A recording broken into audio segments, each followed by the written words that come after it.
என்னை கேட்காரான்ட்டேன். நான் சாரா விற்கிற ஆளை பத்தி கேட்காதேன். நான் எங்க அண்ணன் போயிருக்கேன். நான் சொல்லுவேன், சாராய விற்கிறவனை பத்தி கேட்டா சொல்லுவேன். நான் சொல்லப்படாதுன்னா எனக்கு சொல்ல முடியாது. நான் சொல்ல மாட்டேங்கிறேன். அரிசி பருப்பு விற்கிறவனை பத்தி கேளு. நான் சொல்ல மாட்டேங்கிறேன்னா அப்புறம் நீ சொல்லுனா. நீ ஒரு சாராயம் குடிக்கிறவன கேளு, அதை பத்தி நான் போக மாட்டேன். அவர் எடுக்கட்டுமே. எனக்கு கருத்து உள்ளூர்ல வந்து நிக்க முடிஞ்சு நின்று தோத்து போயிட்டோம்னா ரொம்ப அகமானம். அதனால அங்க நின்று எங்க அங்கெல்லாம் ஜெயிக்க முடியாது. அதவே சொல்லாத நீ. இங்க கேளு, இங்க கேளு சுப்பிரமணிய சொல்லி பேசுங்க. இல்ல எம்எல்ஏ கேண்டிடேட் பேர் சொல்லி பேசுங்க. எம்எல்ஏ செந்தில் பாலாஜி தான். இங்க கேளு சுப்பிரமணிய, நல்லா கேட்டுக்க. இப்ப இந்த வீடியோ இப்ப விடாதீங்க, ஓட்டு முடிஞ்சதுக்கு சொல்ற புரியுதா? இங்க கேளு, இதை கேளு. செந்தில் பாலாஜி, இது செந்தில் பாலாஜி இங்க நிக்காத காரணம் என்னன்னு கேட்டீங்கன்னா, இங்க நின்று தோத்து போயிட்டோம்னா அதிக அவமானம். அதனால அங்க போய் தோத்துட்டு வச்சுக்க ஏதோ நீயானா நீ ஏதாவது சும்மா வந்து செந்தில் பாலாஜி நின்று ஜெயிச்சுட்டானா நான் ஒரு பக்கத்துக்கு ஒட்டை அடிச்சுக்க. முதலமைச்சரே தோக்க போறாருன்னு சொல்றாங்க. அப்ப செந்தில் பாலாஜி என்ன? இங்க கேளு, இதோட இன்னொரு விஷயம் என்ன தெரியுமா? அதிமுக எடப்பாடி பழனிசாமி முதலமைச்சர் ஆக போகாது, விஜய் வந்து எதிர்கட்சி ஆக போக. அந்த ஓட்டு எண்ணி முடிஞ்சோன்னா நம்ம முக ஸ்டாலின் இவ்வளோ பணத்தை செலவு பண்ணி போச்சு, ஐயோ அப்படிங்க போகாது. அது முக ஸ்டாலின் அப்படியே நெஞ்சு அடைச்சிட்டு அப்படியே உட்கார போகாது. பாப்பா வேண்டாம் பார்த்துக்க. பல லட்சம் கோடி பாதாம் போட்டு போய் கிடக்குது. பார்த்துக்க மருமை கொள்ளையோ கொள்ளன்னு சம்பாதிச்சுட்டு இருக்காங்க. ஸ்டாலின் மருமை இந்த பணம் செலவு பண்ண போகிறோம் அவரு தான் போட்டுக்கு. அதனால நெஞ்ச பிடிக்கிறதுலாம் வேலை. உனக்கு என்ன தெரியும்? அங்கே போய் பார்த்தானே பல லட்சம் கோடி சம்பாதிச்சுக்காங்க. ஜெயிப்பாரு தோக்குறாருங்கிற பற்றி சொல்ல முடியாது. ஜெயிக்கலாம், தோக்குறாருன்னு சொல்றதுக்கு முடியாது. அந்த செந்தில் பாலாஜி இங்கே விட்டு அங்கே போய் நிற்கிறாருன்னு சொல்கிறேன். அவர் நிற்கிறது தோப்பாரா ஜெயிப்பாராங்கிறது இறைவன் செயல். அது ஜெயிக்கலாம் தோக்கலாம், நம்ம சொல்ல முடியாது. ஓட்டு போட்டப்போ தான் சொல்ல முடியும். ஆனால் முதலமைச்சரே தோக்க போகிறாருன்னு சொல்லிக்கிறாங்க. அப்புறம் இவர் செந்தில் பாலாஜி கதையை கேட்டால் நம்ம என்ன சொல்ல முடியும்? எங்க தொகுதி செஞ்சிருந்தா தானேங்க.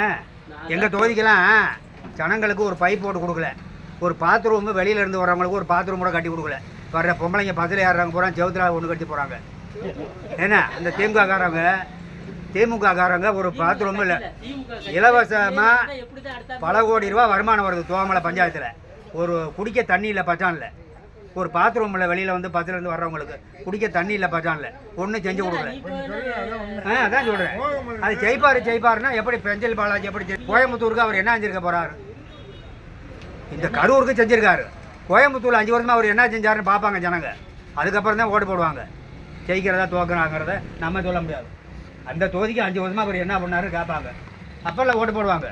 இப்போ ஒவ்வொரு ஊரை மதுரை போட்டால் விரட்டி அடிக்கிறாங்க திமுகங்களை, ஊருக்குள்ளே வராதுன்னு. இந்த வேறு அங்கே திருப்புங்க, வீரப்பூரில் திமுகங்களை விரட்டியிருக்காங்க. அதனால செந்தில் பாலாஜியா ஸ்டாலினா உதயநிதியா ஜெயிச்சா தான் நிச்சயம். நீங்க சொல்லுங்க. அதுதாங்க சொல்லியாச்சுங்க.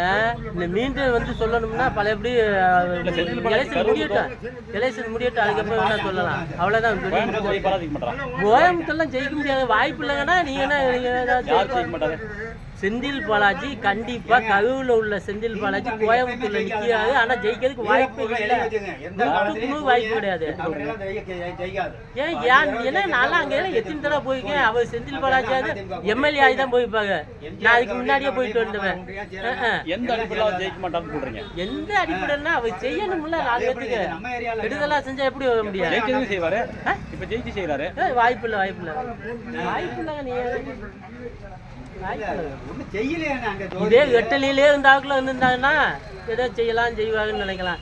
இவன் தான் குரங்கு தாவு மாதிரி தாவு பாயிட்டே இருந்தா எங்க போய் ஜெயிப்பாங்க? செந்தில் பாலாஜி குரங்கு தாவு மாதிரி இந்த கட்சியில இருந்து அந்த கட்சி, அந்த கட்சியில இருந்து அந்த கட்சியில எவன் போனாலும் அவன் ஜெயிக்க மாட்டான். செந்தில் பாலாஜி எவன் போனாலும் சரி, செந்தில் பாலாஜி சரி, தோமலையில் குளித்தல்னாலும் சரி, தலைமை கழகம் என்ன சொல்லுதோ அதை தான் கேட்பாங்க. அவங்க எங்க நிக்க சொல்றாரோ அங்கதான் நிப்பாங்க கட்சியில. அதெல்லாம் செலவு பண்ண முடியாது. பணம் நாங்க இல்லை இப்போ இங்க பாருங்க என்னத்துக்கு நிக்காது? இங்க பாருங்க நாமினேஷன் நான் பணம் கட்டுறேன் தலைவருக்கு நிப்பாங்க. நான் பணம் கட்டுறேன் நாமினேஷன் நிக்க சொல்லு இவர் வேணா என்ன தெரியும் சொல்லுவாரு, ஏன்டா தேவையில்லாத வேலையெல்லாம் பார்த்த, நானே ஒரு நம்பருக்கு நின்று எனக்கு ஓட்டு போடல, நீ போய் தலைவருக்கு நின்று ஓட்டு போட்டுருவாங்களா அப்படின்னு கேட்பாங்க.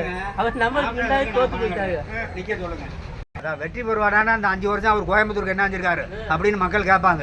அதை வச்சு தான் ஓட்டு போடுவாங்க. கோயம்புத்தூர் ஜெயிச்சுன்னு செய்வாரு. ஜெயிச்சா கரூருக்கு என்ன செஞ்சோமோ அதை செய்வார். ஜெயிச்சாங்க. கரூர் என்ன செஞ்சாரு? அது அந்த ஊர் ஜனங்களை தான் போகணும். நான் கரூருக்கு போனதில்லை. எங்கள் ஊருக்கே ஒன்றும் இல்லையா, அப்புறம் கரூருக்கு என்ன செஞ்சு போகிறாங்க? நீ எந்த ஊர்?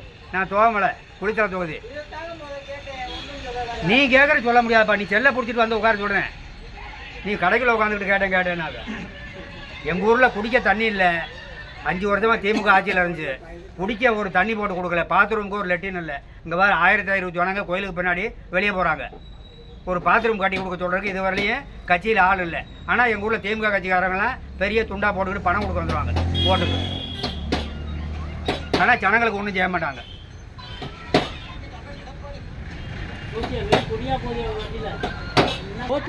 நீங்க ஏதாவது இங்க பாருங்க, வெற்றி தோல்வியை தோத்தாச்சுங்க, வேலையை பாருங்க. யார் தோத்தாச்சு? செந்தில் பாலாஜி தான், செந்தில் பாலாஜி தான் அடிச்சு சொல்லுவேன். ஏங்க இங்க பாருங்க, பெரிய மலையா செந்தில் பாலாஜி ஜெயிக்கலாம். என்ன ஜெயிக்கலான்றாங்க. அதை நம்ம தோப்பாருன்னு இப்போ சொல்லவே முடியாது. இன்னைக்கு 3 சீட்டு இன்னைக்கு கேரளா நாட்டில் என்ன நம்பரில் வரும்னு சொல்லு. செந்தில் பாலாஜி தோப்பாருன்னு நான் நம்புறேன். வருமா 3 நம்பரில்? நீ சொல்லுவியா? நான் தான் சொல்றேன். அதை தோக்க முடியாது மாட்டாரு சொல்றேன். எப்படி அதான் நான் சொல்றேன், தோக்க மாட்டாரு.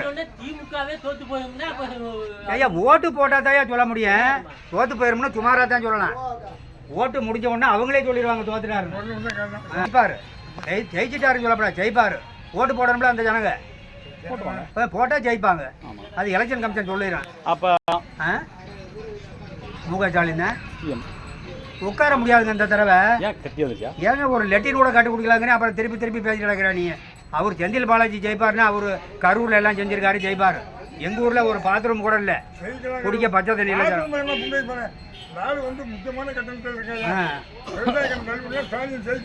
போய் சொன்னார், கொண்டு போய் அடவு வைங்க, நான் முதலமைச்சர் ஆனவொன்னு திருப்பிடுவேன்னு சொன்னார். ஜனம் பூரா கொண்டு போய் எல்லாம் அடவு வச்சாங்க. இன்ன வரலையும் உள்ள கிடக்குது, வட்டி கட்ட முடியல. போனதுதான் நகை போனதுதான். இந்த இது மாதிரி போய் பேசுனா இந்த தடவை எப்படி நாங்கள் ஓட்டு போடுறோம்? அந்த பயலுக்கு பள்ளிக்கூடத்துக்கு கடை வாங்கினாங்க படிக்கிறதுக்கு, அது ராமகட்டி. போய் சொன்னால் எப்படிங்க ஜனம் ஓட்டு போடுவாங்க? நான் 2வது தடவை 2.0 ஜெயிப்பேங்கிறாரு.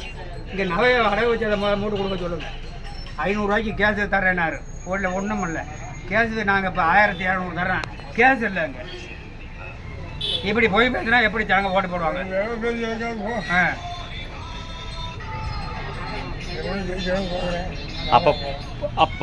அப்படி போடுங்க. அடுத்த சிஎம் யாருன்னு போடுங்க. அதை நீ போட்டுட்டு அதுக்கப்புறம் யார் சிஎம்? நான் என்ன சொல்றேன்னா சிஎம் தலைப்பை வச்சு போடுங்க. அடுத்த சிஎம் யாருன்னு. இவர் பொய்யா சொல்லி ஜெயிச்சாரு. யாரு?